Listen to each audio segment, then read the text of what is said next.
what basically happens on these questions now is that they're geared toward being anti-incumbent. In this month's Harvard-Harris poll, 62% of Americans say that the country is on the wrong track. But if I had shown you that data 4 years back, it would be nearly identical, but it would be flipped.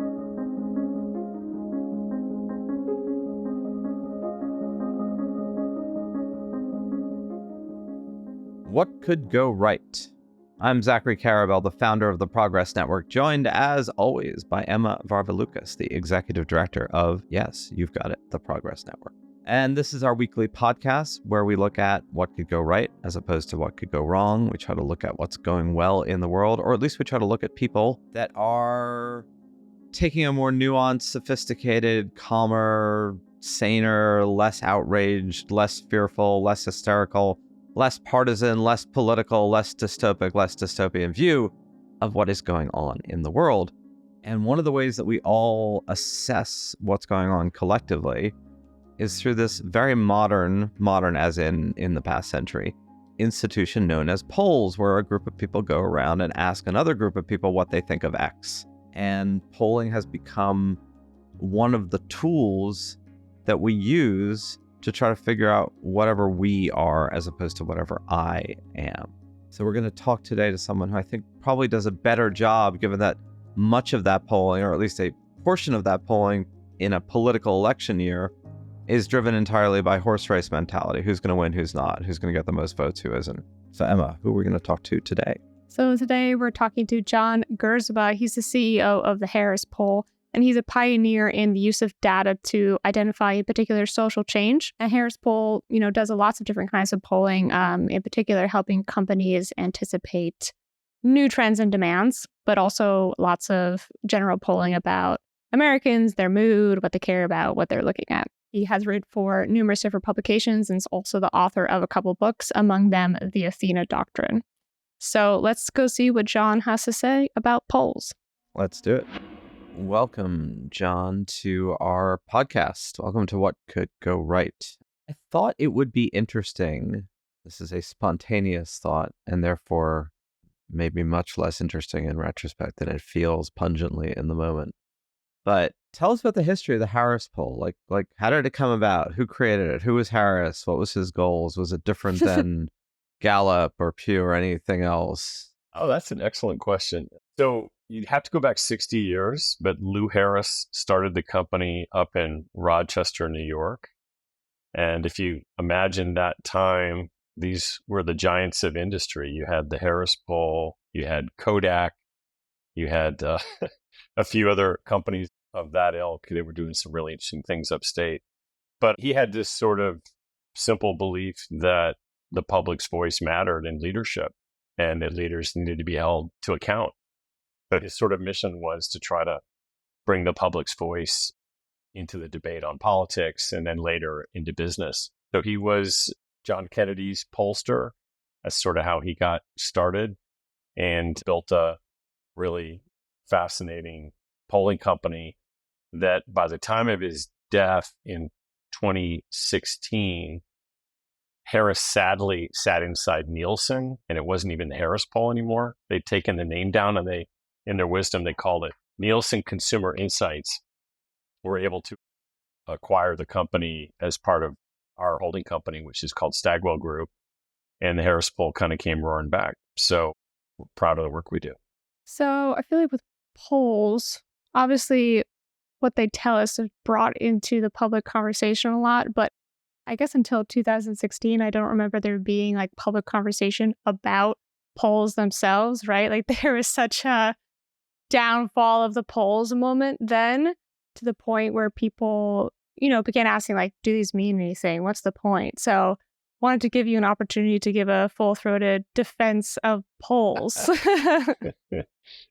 Got it. So that's good. That's my job. Yeah. So the 2016 election was probably the Janet Jackson, Justin Timberlake Super Bowl episode.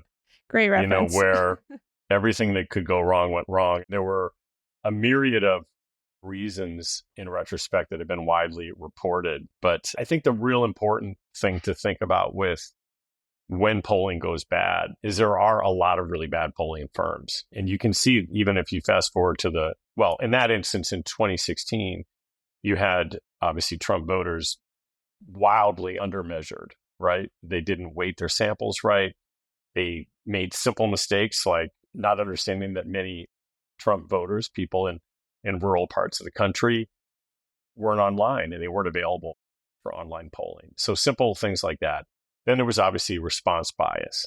And there's a lot of different biases that go into polling, but a respondent bias could be all kinds of different biases, but one of them is likability.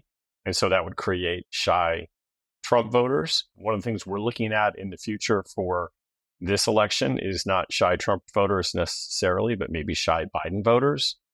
So people that have not really stated their opinions, but might show up. So polling is incredibly difficult, but the people that get it right, we like to think we're part of that. We were very accurate on the election last time, and as were many other pollsters.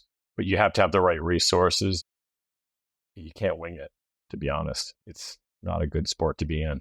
So you mentioned that Lou Harris initially founded the company and was Kennedy's pollster. And I have to admit, I've always been a little confused at the party affiliation part of pollster organizations. So you see like Stanley Greenberg was, Clinton was a Democratic pollster, and then, Frank Luntz was a Republican pollster.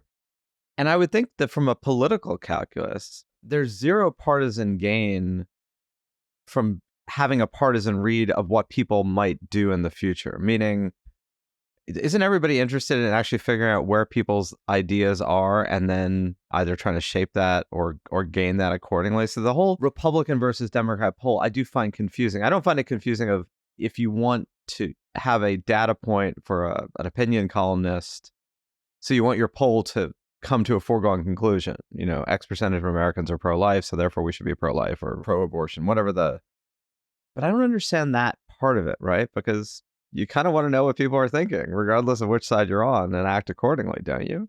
Yeah. So the cynical side of that is there are many left-leaning or right-leaning political firms that will make a lot of money putting out their own polls that are going to whip up their constituents, create fundraising, create political action committees, and there's business in there, an advantage. Look, we don't look at it that way with my folks. I've spent most of my life out of New York. I was born in Montana. I lived in the Midwest for half my life. We try to get a very well representative group of researchers that sort of represent the country. In fact, we're highly virtual. So we've got people all over the country, and we just try to encourage them to be umpires and see both things, because that's what's exciting, right? You've got to be able to look at any type of an issue and be able to argue it from both sides. How confident are you that the polls are reflecting the reality of what's going to happen a few months from now, even? Well, polls are, first of all, a snapshot in time as of today. They're not actually the best predictive tools. It takes an analysis of what's going to happen, what you think is going to happen. But the dual nature of what voters think is really what makes American democracy so effective and what makes elections so unpredictable.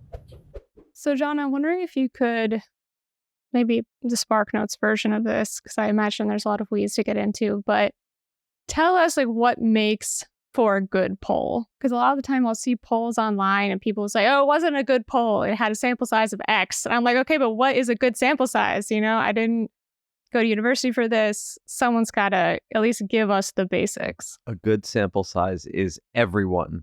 Everyone is a good sample size. You should poll all of us all the time with 100% response rate. You got to know it.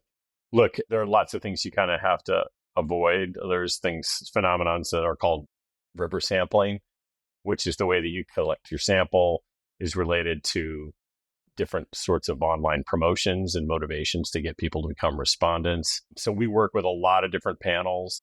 We have really sophisticated fraud protection. So you're just looking for things like reaching people where they are. So in some instances, they don't have broadband access. You've got to be able to weight your samples so that you're getting the right people that represent the total population of the country. We do typically 2,000 is sort of a base size for us to be statistically accurate. And that's sort of in line with most notable pollsters' research standards. But I think, the more interesting question in all this is, back, Zachary, kind of your point, like, how do you write an interesting question, right? Because you can write questions, we call them carrots or ice cream questions, so I can say, Zachary, do you want like carrots or ice cream? And most people in the country are going to say, I'll take ice cream, right? So whenever I see anything that's got 90% agreement in this country, that it's not a good question. It doesn't have tension. It doesn't have trade-offs, and it doesn't go deeper to sort of find insights. So, the kind of stuff we're proud of is just things that shed light on culture. And one of the ones I was really proud of recently, we actually uncovered that that grannies were kind of the hidden engine of the economic recovery. And the way we figured that out was we found that 2/3 of working parents that were holding their jobs said that they relied on a grandparent for caregiving, right? And 20% of those working parents said they would have lost their job without that support. So suddenly you just saw this really interesting thing that I don't think I'd have really thought of, is like how important the support structures are for working parents, especially working women in America, and the role that grandmas play. So that's what we're trying to do. You just try to go seek out the kind of untold stories and think like a journalist when you're kind of going after these types of polling questions. Did you call the poll the granny economy? Dang it, we should have. I can't remember. We gave it to Fortune and they wrote something clever about it. That's where my talents stop as a researcher. So on this thing, so let's say you do a poll, you define your 2000 set geographically, demographically, race, gender, urban, rural, etc. And you get a perfectly worded question. But doesn't then the problem become, in today's particular world, I am sure I am not alone in that if I got a number these days from an exchange I don't recognize, I'm highly unlikely to pick up the phone. I doubt I would call you back if you left me a message. Those people who do online samples, which I guess for a while was Morning Consult or others, it's, selective as in, are you interested proactively on your own, unpulled? Are you interested in pushing your information out there? And that's a whole other question. Who will do that voluntarily? I don't have a landline, or I do have a landline, but I think it goes automatically to my cell. Also not unusual. So basically, how do you reach people and how do you get them to answer the phone in order to even do a survey today?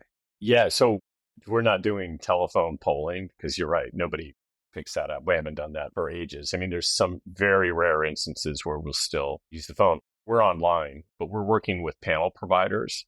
And so what we're doing is we're actually getting access to fresh respondents that have been brought in to do a poll around a specific topic.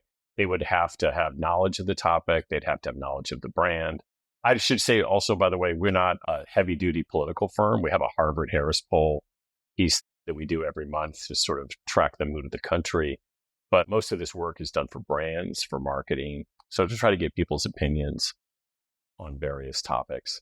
So no, it's 100% online. Do you do the Harvard Harris with the same methodology? Harvard Harris is done with the Harvard Harris poll through our political firm in DC. Yeah, called Harris X. Meaning you don't do phone. It's still online. It's online. Yeah. And the difference in it is it's American voters. It's not Americans at large. When you get to American voters, you find that they're much more engaged in politics and they've got stronger opinions than the rest of us here in the country. And just one more on that. Do you worry about if brands are providing panels for pay that, well, I guess the pay doesn't really matter, right? I mean, it's a nominal amount for people's time, legitimate exchange of sort of time for these are modest stipends, right? It's usually $100, $150, $200. It's interesting. We don't do that for politics, right? It's just something that we don't do, right? We don't think it should be done. We don't think you should pay for political opinion. Do you know why that is or how that came to be? Oh, I think it's just the desire to want to keep the political process and the process of trying to understand voter opinions, without any sort of commercial incentive. Again, as I say, like the majority of my work is all done in corporate business side, and people are quite happy to offer their opinions. You've got to do is be very careful that you're not getting professional respondents, people that a panel provider is bringing back in over time. you got to watch out for all kinds of sophisticated fraud. So there's a time delay in answering an online question. You can see if somebody's just going through and ticking a box versus someone that's really thinking through, and you statistically measure those averages to try to make sure that the actual question's been thought through and answered based on the style of question. A lot of different things sort of go into it. And then you end up with a margin of error, 2.5%. The important thing is you ask those questions lots of different ways, and you go back and you maybe keep trending a question. One of the things that, guys, we've done since beginning of COVID was just measure basic questions every week in America about America. And so we kind of call it our America This Week report that we put out every week on LinkedIn. But it's just looking at questions like, I feel secure in my job, or I feel my health isn't at risk, or I feel the economy is trending in the right direction. And so that's the easiest way to try to understand if you're sort of in the ballpark on your questions or if you've got anomalies. So, given that you have these weekly polls, what is the mood of America right now? Because I keep hearing the same stuff over and over again, that people are pissed off about inflation and everyone feels that it's a fractured society. But maybe that's what you're hearing too, but I would love to hear some other stuff. Well, yeah, I mean, I got two great stats for you. So this is from last week. 69% of Americans say the current chaos happening today makes me optimistic something might change. And 73% of Americans say they are concerned that nothing will change. So there's your answer. No, seriously, it's a real interesting time. And I could give you this. This is just my chart. It looks like an EKG, right? This is our weekly tracking sort of different things in what we call the polycrisis. And I think what's fascinating about today's times is this has been a period in American history that we're living through that's sort of not unlike the Depression, right? Where you had 4 sustained years, or World War II, where there has just been 4 straight years of just new crisis sort of coming one after the other. And obviously it went from COVID to the economy to the banking crisis to Ukraine to solvency of U.S. banks. It just seems like there's something that's coming sort of every week. And I think that's important to understand right now. The big optimistic side I kind of see on this is that I'm with the first stat that something's going to change, because things have been so bad and so sort of down for so long. This is a time of reappraisal. And we see it in our data. 7 in 10 Americans believe society needs a complete overhaul to make significant change. I've got all kinds of data about Gen Z. We call them Genzilla, but we think Gen Z is going to move into an activist sort of position in the coming years based on the financial situations they find themselves in and the war that they have with old people. I mean, 71% told us last week that they think older generations are short-term thinkers exploiting next generation's future. Obviously, only 31% of boomers agreed with that. That's a good line. Jeez.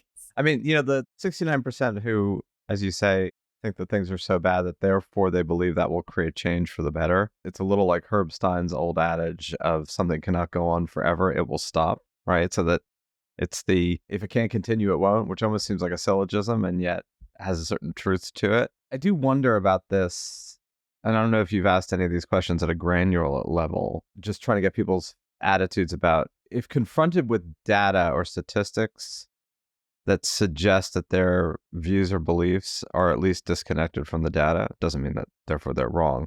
Do people ever seemingly reconsider their views or beliefs or no? Rarely do they reconsider their beliefs, but they're happy to sort of live in their own opinions. We're seeing that right now with immigration. It's the largest single biggest issue in the country as of this past month. And a lot of that, if you actually ask people, have you witnessed the immigration problem where you live, you're going to get far fewer people that can actually really say that with certainty, with observation. But it's like all other types of perceptions that exist in American culture, perceptions of crime, perceptions of definitely immigration. Those things just become sort of self-fulfilling prophecies. We did a poll with The Guardian last summer when Biden was sort of at his lowest, not getting credit for anything. And everybody was so completely dour. I guess it was in the fall. And we just asked a bunch of questions that basically every American flunked the quiz to. We asked questions like, is the economy shrinking or growing? And the majority of Americans thought it was shrinking when it wasn't. We asked if the GDP was up or down, which again, they got it wrong. We asked if the S&P was up or down, and they had to filter to know the S&P. And then we asked about inflation. We asked that one really pointedly. We said, is unemployment at record highs or record lows? And 62% said it's at record highs. So it just shows you facts are facts. And that's probably why my favorite polling fact is that 52% of voters say they rarely believe political poll results. So you're dealing with a difficult business, but what becomes more important than sort of the anomalies is the underlying questions of why, like why people are thinking the way they are. And I think that's the start of where things get really interesting. Like I said about this Genzilla, we started to weave and see a theme of activism in a lot of the things that young people were telling us, feeling that older people won't get out of the way, feeling that capitalism isn't working for them, feeling that they're starting behind financially. Each and every poll, all these different projects, you start to see these patterns, and that starts to become the thing that I think is more meaningful. So I'm curious to hear if you want to elucidate some of the whys for us on that you see as far as Gen Z. I do have kind of a halfway question before that, which is going back to our conversation about how poll questions are phrased, something like whatever percentage of it was of Gen Z that think the older generations are short-term thinkers. Like I'm thinking about how I would answer that question, right? Like I don't walk around thinking that the older generations are short-term thinkers, but if someone put that question in front of me in a poll and was like, do you think that they are? I'd be like, I don't know. Yeah, probably, maybe climate change, I guess. That would be the thinking, but it doesn't necessarily mean that I have like a really strong belief about that. So yeah, thoughts on that? Yeah. So again, it's just looking at the patterns. First of all, just not asking leading questions, right? Mm-hmm. And again, trying to ask questions that involve trade-offs, personal trade-offs. So it's like, would you want more of something, and would you give up something in return? And so I guess that becomes a really important thing. But we also have to try to go find when people are sort of not really asking the questions the right way. And a great example of that is we just asked this real simple question because there's all this political toxicity right now. So we just asked Americans, in your opinion, which of the following words are more likely to bring people together or divide them? And right off the bat, DEI was alienating by 38% of Americans, including 47% of Republicans. Now, only 27% of Democrats. There was like a 20% split. In short, it's just become sort of a politically toxic word. Well, we went back and we started talking, and we worked with the Black Economic Alliance. And we thought that the way that question's asked is highly simplistic, right? And what we figured out is that DEI, like ESG, these have just become dog whistles, right? When you hear those, you actually don't think like a human being, you think like a voter, and you kind of go into your own political ideology around these words because you've sort of been trained that these are bad words or good words. We just went and asked the questions in an entirely different way. And we asked Americans around corporate diversity and whether that was a good thing or a bad thing as it related to them. Did they think that corporations would be better at customer service if they were diverse? They think they'd be more profitable for shareholders? Do they think that reflecting, the diversity of American population was going to make for better products and better services? And we have high support for corporate DEI. They actually think it makes stronger companies. But the questions aren't asked that way, right? When the news cycle hits, it's like DEI is a bad term. So everything is got nuance in it. The lack of zero-sum questions is a really good one as a way of getting about it. I mean, one of my bugaboos is knee-jerk anti-GMO reactions where people don't entirely know what it is that they are opposing when they're opposing GMO, as in like what that really means in a fundamental sense, even though huge majorities in certainly Western Europe and urban America would be against GMO. But if they were asked the question, would you support the growing and the isolation of certain plant strains that are far less water intensive and don't require insecticides or pesticides, you'd have a very different response, right? It's kind of the same question. Correct.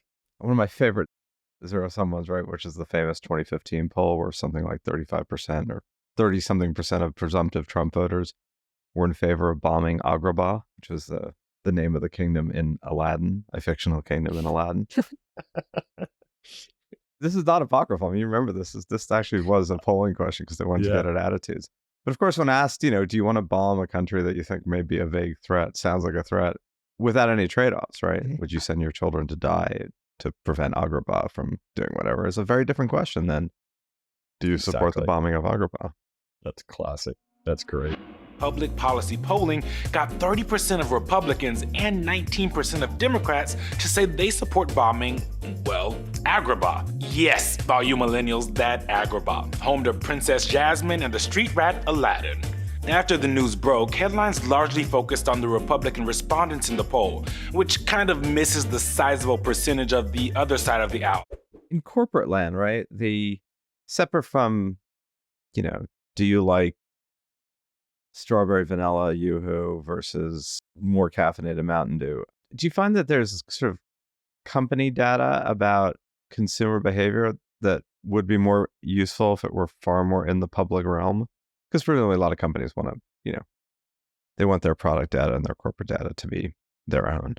Yeah. Go a bit deeper on that. What are you thinking? Like what sort of instance, Zachary? Company X is finding something vital about their consumer base. Could that information have constructive public good applications rather than it simply being kept by a company for its own ability to sell its particular product? A lot of what is changing today is the kind of new style corporate advertising, which is, finding your own platforms and releasing your own research. And one that comes to mind, it's a client we worked with, it's Google, but we found in this study a really fascinating stat that 72% of global executives would admit to greenwashing, and they admit that other people do it. And it's because they don't have metrics. All the metrics are squishy, all the standards, and it actually exposed a problem. And they thought, this is a really great thing we should put out. And so we put it out, and it spurred a significant amount of debate, but that's a topic that was important to Google, and they said, yeah, let's let it fly. Was there ever a time where what you expected to find as an answer was just like completely the opposite? Totally. One of my favorite ones this past year was we do a corporate reputation survey. It's consumer-based. It's Main Street. So instead of asking elites, we just ask ordinary Americans that buy products and services, what are their favorite companies? Which companies do you admire the most? And there's sort of different dimensions that make the ranking, but it's really revolves around character, trust, and ethics are sort of the big drivers. And number one was Patagonia. And number 5 out of the top 100 was Chick-fil-A. No, and really? This is all Americans, right? Really? And so I'm trying, first of all, to imagine these two companies at the same corporate picnic. And I'm just fascinated why all Americans would rate those two companies, because their ideologies are so completely different. And what comes out in the data that's actually really, I think, encouraging is that people didn't agree with their platforms, but they respected them for upholding their values, for sort of walking their talk.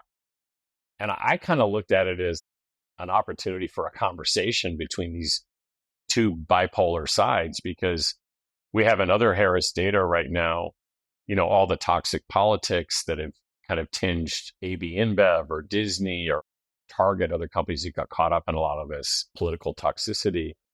These two companies actually are liked by both Republicans and Democrats because they're just true to their values, and they don't flip-flop, and they don't change positions. They don't virtue surf. They just are who they are. It's an interesting kind of point, because there seems to be this time right now where trust is so low and expectations are so low among the American public for a candidate or even a company, that when you are just old-fashioned, you can be relied on even if we don't agree with you. I thought that was really kind of hopeful.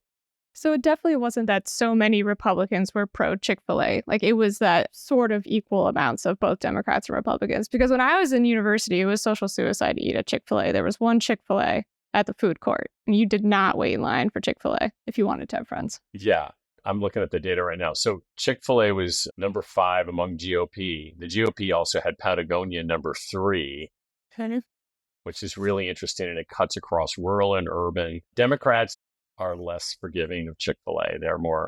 They have them much further down the rankings. But it's just fascinating that I'm just going to hold this up for you guys. I know this is bad form. We'll try to explain this for audio. So this is Chick-fil-A and Patagonia and how they just effortlessly surf across sort of different political parties, different ideologies. So they're kind of highlighted, and you can just see their top 10 with everybody. Part of that is the Democrat issue with Chick-fil-A is the corporate supportive conservative causes, religious causes.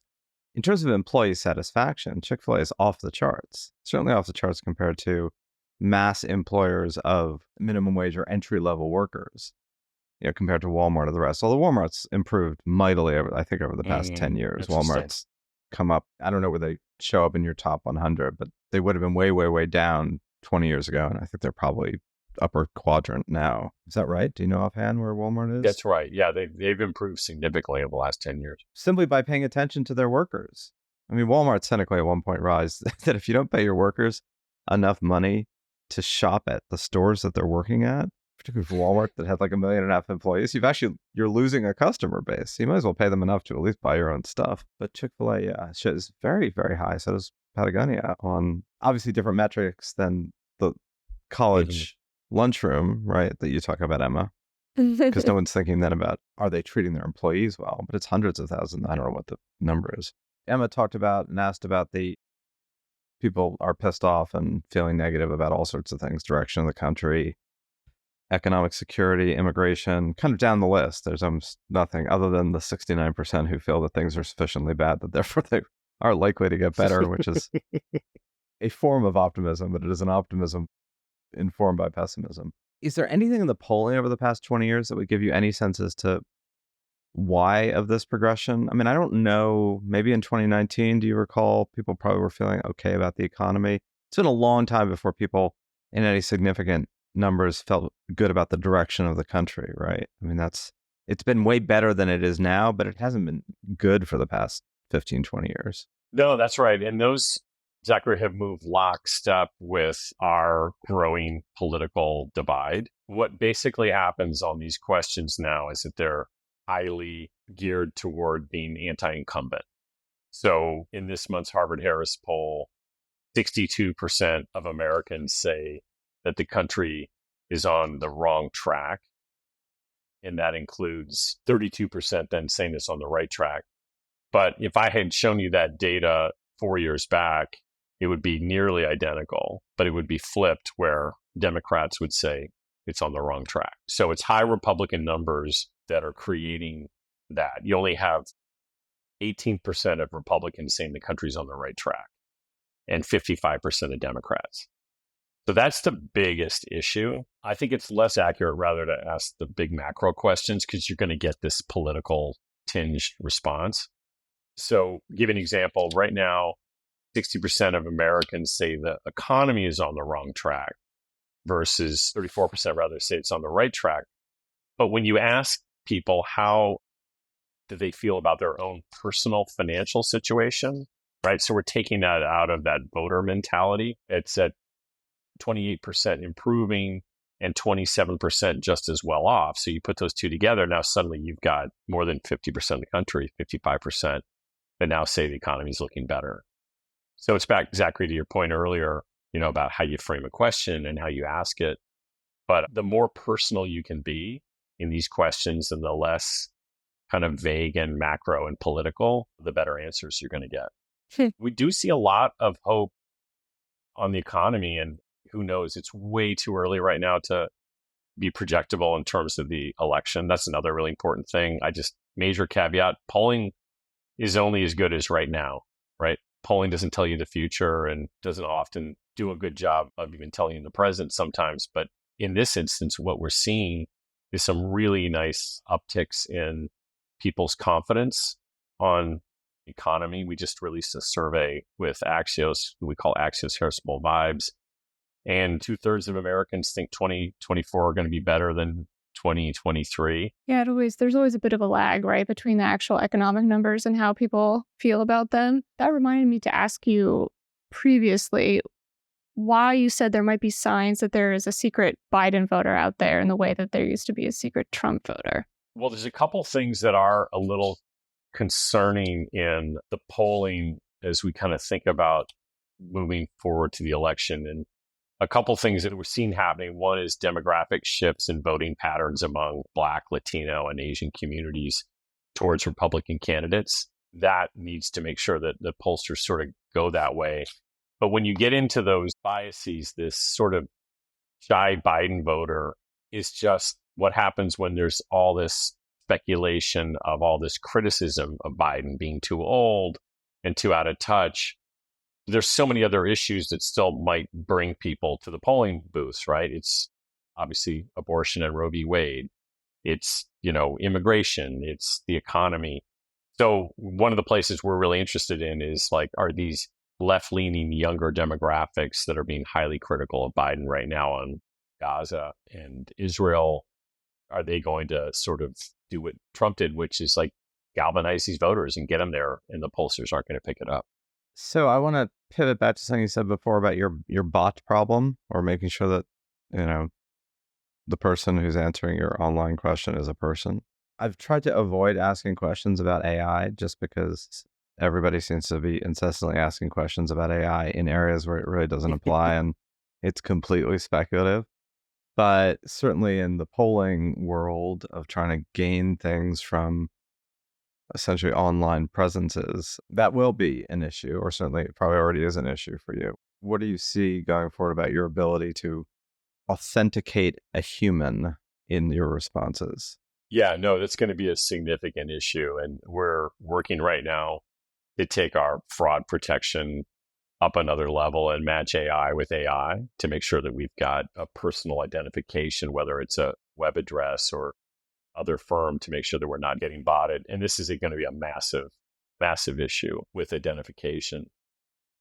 I think the thing that we're doing on the positive side, we've just launched a product we call Quest DIY, which is sort of do-it-yourself sort of polling, where you can kind of create your own survey. It's like a survey monkey, but it's AI driven. And the cool thing about it is it allows you to sort of get your polling questions going, and you get improvements. So you get suggestions from AI to sort of help make them stronger. And look, the way I think about all this stuff with AI is it's kindling wood. It's just a great way. It's not the answer. It's not the fact. It's not the creative insight. It's not the big idea, I don't think, not yet anyway, but it's sure a great start.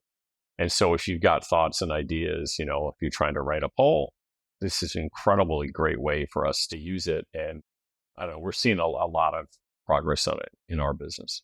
Yeah, maybe elaborate on that for a moment, because I know there was an attempt a bunch of years ago, especially a bunch of Argentine economists, and after the collecting government data about inflation and other things became so politicized, it was a bunch of MIT people. They found a way to just sort of scrape data from prices that were posted online as a proxy way of, if you can't collect official inflation statistics, there's enough price data out there that if you could find a program that would scrape the data, you'd essentially come up with a very accurate read.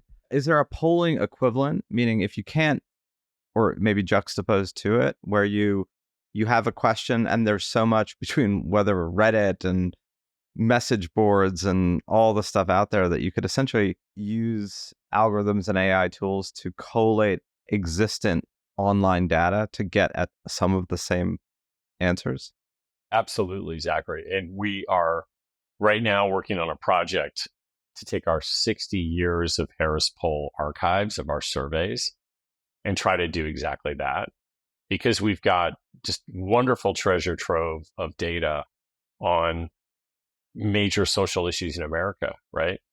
Gun control, racism and equality, freedom of choice versus, pro-life, pro-choice.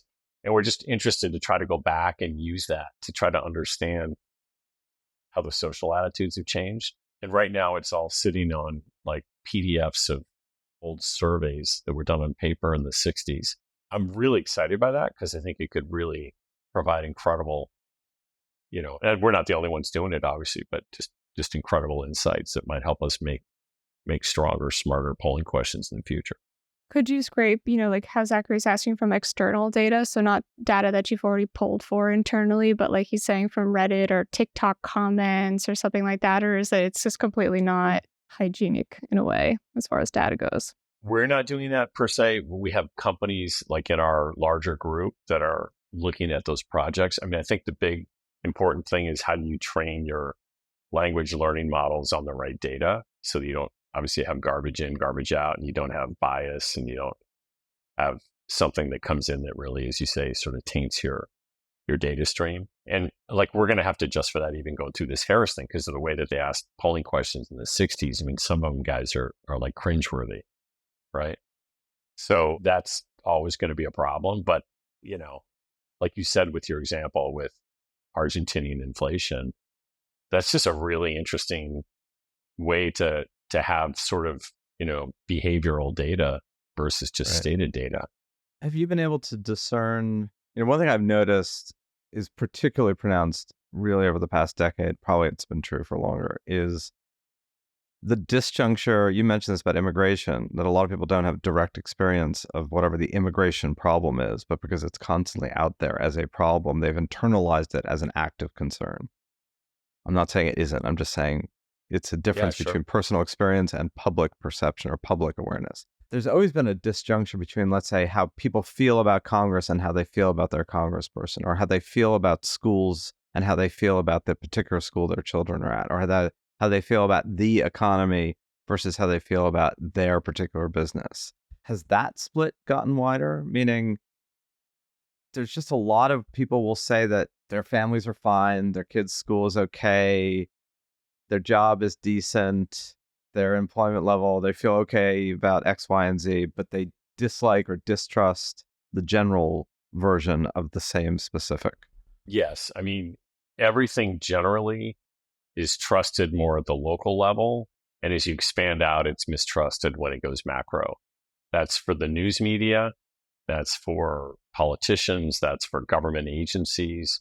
I mean, it's really fascinating that local, like if we're going to get anything done in this country, like you're going to have to do a grassroots up because that's where the trust is. And, I think that that's like really interesting. And particularly like when we get to the macro news, we just did a poll on misinformation and we found that 62% of Americans say they're cutting back on their news consumption in order to protect their mental health. And so it's just that the national news media has just become so sort of tainted with perceptions of bias that it's not only an echo chamber, it's now a public health crisis. And that's the same with government. So I don't know if that answers your question, but, definitely it's what we're seeing in our patterns. Emma did a piece early on in the Progress Network about how to read the news without losing your mind, kind of apropos of the, nice. How do you actually digest the news without going insane or driving yourself crazy, as the case may be. So kind of very much in this line of most people's response to that is to simply tune out, right? Because there's because they haven't read Emma's guides to the dispossessed of how to digest it and stay okay with it. It's sort of an all or nothing approach. It's either overindulgence or abstinence. I got to read your post, Emma. It sounds great. I'll send it along. I'm working on a book on it too. So. Oh, nice. Awesome. I think it's the perceptions of bias is a huge thing. And I think it's also just a feeling of helplessness because we're just inundated with so much news that we have absolutely no control over from places that 50 years ago we wouldn't even have seen in our lives, So I think that does a decent amount of making people feel, as you're saying, maybe great about my personal life, but about the world, I feel constantly terrible. I'm really interested in the rise and fall of company reputations. 15 years ago, Google, Facebook, I don't know about Amazon, but so, Google, Facebook, Apple were seen as good companies by people, right? There was a high degree of trust, a sense. I remember this at the time of the financial crisis, right? In 2008, 2009, if you'd asked people which companies they were most negative about, they would have listed Goldman Sachs, Bank of America, a series of financial institutions. And now today, I don't know if you're finding this, but I think the things that most people are agitated by are big tech companies of one form or another. We're recording this, by the way, during the week when the House of Representatives passed its first effective step toward banning TikTok, which may be an anti-Chinese move, but it also has a degree of just generalized social media. Like, these companies are bad companies doing bad things. Do you have a sense of why that is? Or is that too just another one of the press? The PR got worse and then people's attitudes followed? Or do people's attitudes get worse and then the PR followed? I think it's a little bit more of the latter, but we have seen over the last 5 to 7 years in our reputation survey, it's the Axios Harris Poll 100, that tech is sort of bifurcated into two camps, sort of good tech and bad tech. And so I'm generally speaking, but the good tech are tech companies that make things. So, Samsung, consumer electronics, Microsoft. But if you're a social media company, you're at the bottom of our survey. If you're TikTok, if you're Meta, if you're, I guess Instagram rolls up under Meta, but those companies are sort of seen as harmful to society and not being productive, as it were. The other really interesting thing that's happened, again, my low tech way I'll show you, but we tracked 15 years of Harris data looking at companies that had had a huge crisis. So this has got BP, Wells Fargo, Volkswagen, Chipotle with E. coli. And generally what ended up happening is they all basically had a U-shaped recovery, right? They had a crisis and their reputations came back. So they're all kind of back to the same place they were. But the new thing we're seeing is an L-shaped crisis, which here we have Disney, AB InBev, and notably Meta. And Meta has the longest timeline. But what you might be able to see in my wonky chart here is that Meta hasn't recovered.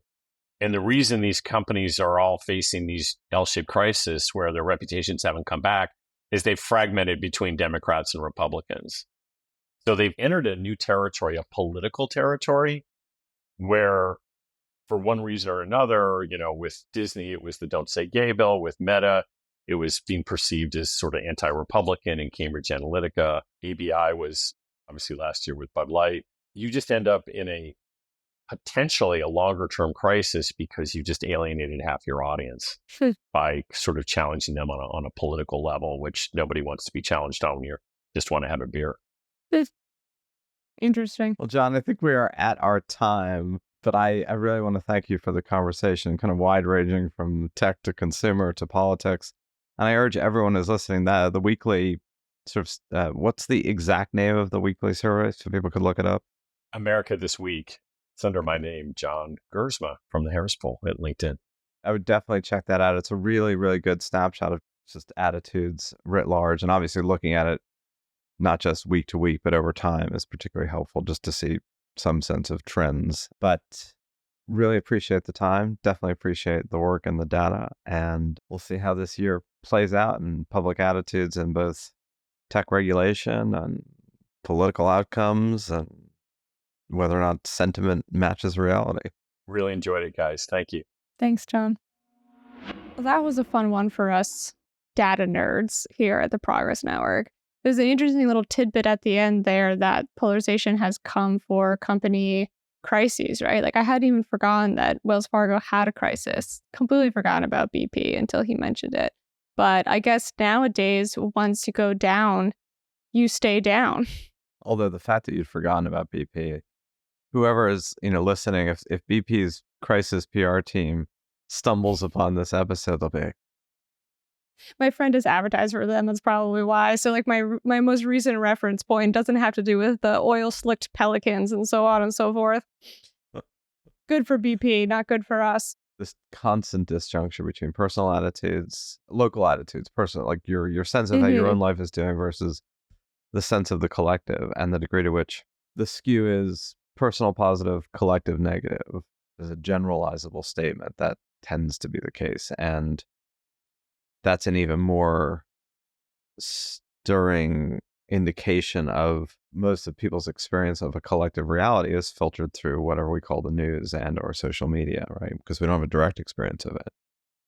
We only have the experience of kind of what we hear online or see online or read. And so our sense of reality beyond our immediate is shaped intimately by a few types of medium, but not our own senses and not our own life experience.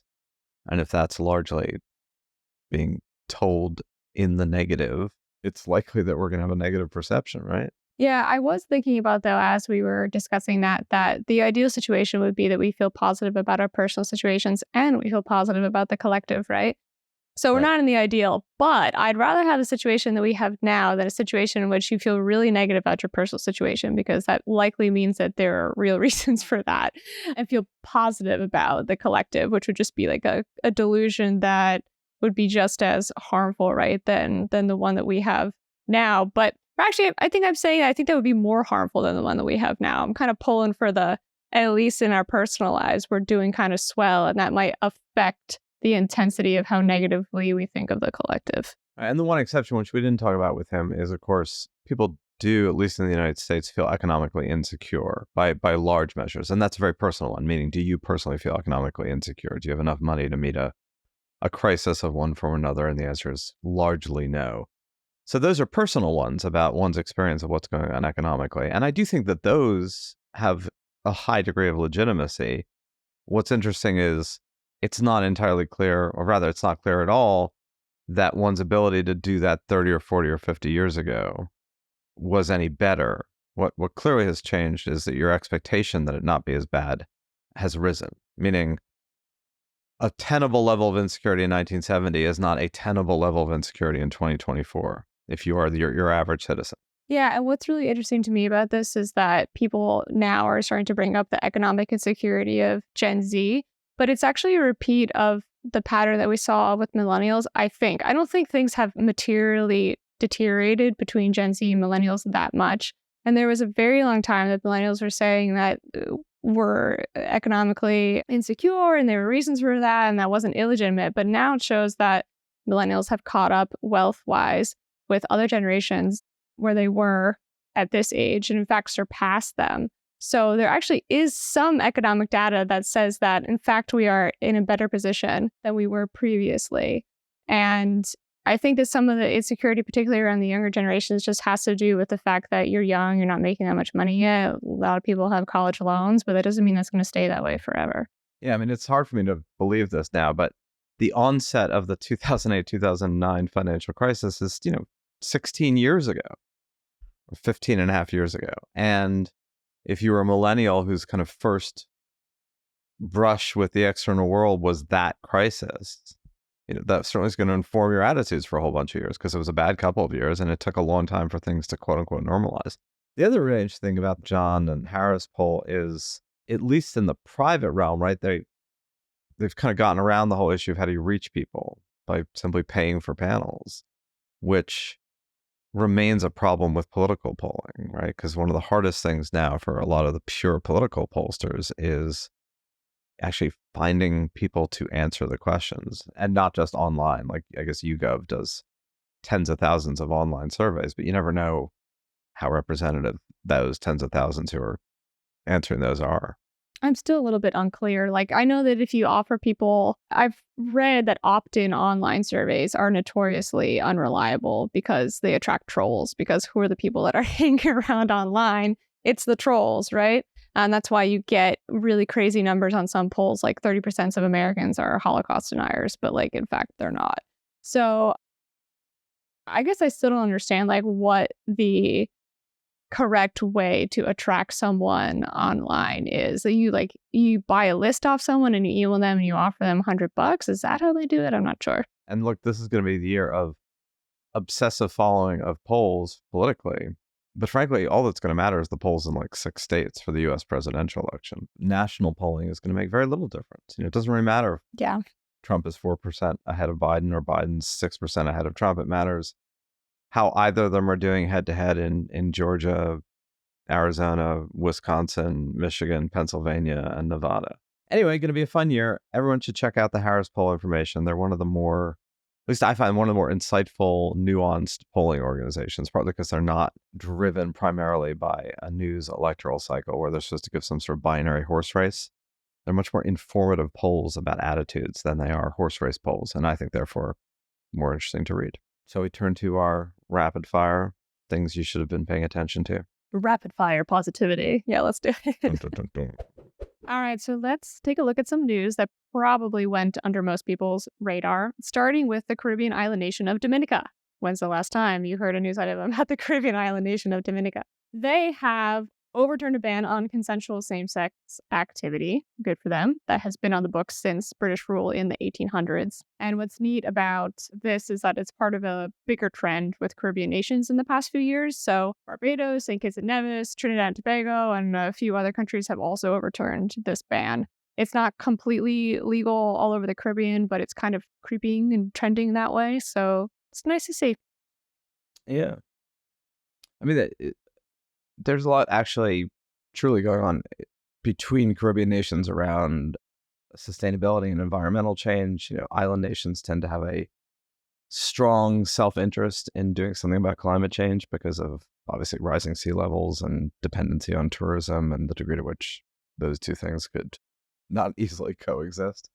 So these are countries that have not usually received much particular attention in global affairs, but have become, we once talked about American states as being incubators and experiments of democracy. A lot of these island nations have become oddly in the sense of their history, not oddly per se, creative in the way in which they're dealing with certain problems, and progressive, small p progressive, in how they come up with solutions. 100%. Speaking of that, on the sustainability line, Ember just released their global electricity review, and the world's hit a pretty big renewable energy marker last year. 30% of the world's electricity was produced by renewables last year, which is honestly more than I would have expected. A third. Not too shabby. That is a lot. They think that fossil fuel generation will fall in 2024 and then really start to decline post 2024. But I've been waiting around since about 2022 to hit peak fossil fuels. It's been kind of plateauing, and people are wondering, when is that peak going to be? And I'm hoping that it's going to be right now. Yeah, I don't think we're getting to peak oil consumption anytime soon. What's declining radically globally is coal, oil, and natural gas. I think we're not going to plateau quite yet. I think a lot of that is coal is the one that's shrinking precipitously. Coal is shrinking, which is good precipitously, because coal is particularly dirty. Natural gas is far less so. So moving on, last but not least, this is a fun one. So we definitely talked about this on the podcast, the Herculaneum scrolls that were decoded in this challenge called the Vesuvius Challenge. And the winning team used AI to figure out what was written on these scrolls that they haven't been able to unroll for, I think, centuries now. I think they were discovered in the 1800s because they're essentially calcified by lava. Now that they figured out a technology to read what's on the inside of the scrolls without physically unrolling them, they're discovering all sorts of fun things. One of them is the exact location of Plato's burial place. They didn't know exactly where he was buried. And they also found this fun fact that apparently there was a slave woman that was playing the flute for him on his deathbed. And he said, while running a high fever and actively dying, that she had a scant sense of rhythm. So that was one of Plato's last words. Wow. Yeah. Kind of like bitchy at the end, here Such he an is, all he can do. And that's just amazing, but whatever. It's very cool. I mean, it's definitely very cool what we can discover. And I wonder if this will lead to a whole slew of both new data. We have ruins and rocks and some writing, but it's a lot of piecing together little fragments. And, the idea that this can unlock more texts and that can enrich our sense of what happened thousands of years ago is a really cool idea. Yeah, I think there's going to be a lot of we thought this, but really this, because it was one of the biggest libraries at that time. So there's an enormous amount of information to be discovered. Wow. Stay tuned. Yeah. So that's it for today. Hopefully one of those things got you into a better mood from all the doom scrolling that we normally do. So please send us your comments, Send us you're tired, you're hungry. No, we are not. We are not Emma Lazarus and or the Statue of Liberty, but we are What Could Go Right. And much like Emma Lazarus and the Statue of Liberty, we want to welcome hopes and dreams and possibilities. So if you have those and you want those to be examined more, send us your ideas. If you think that we are glossing over things that we should focus on more intently, send us those as well. And thank you for listening. We will be back with you next week. Thank you, Emma. Thanks, everyone. Thanks, Zachary.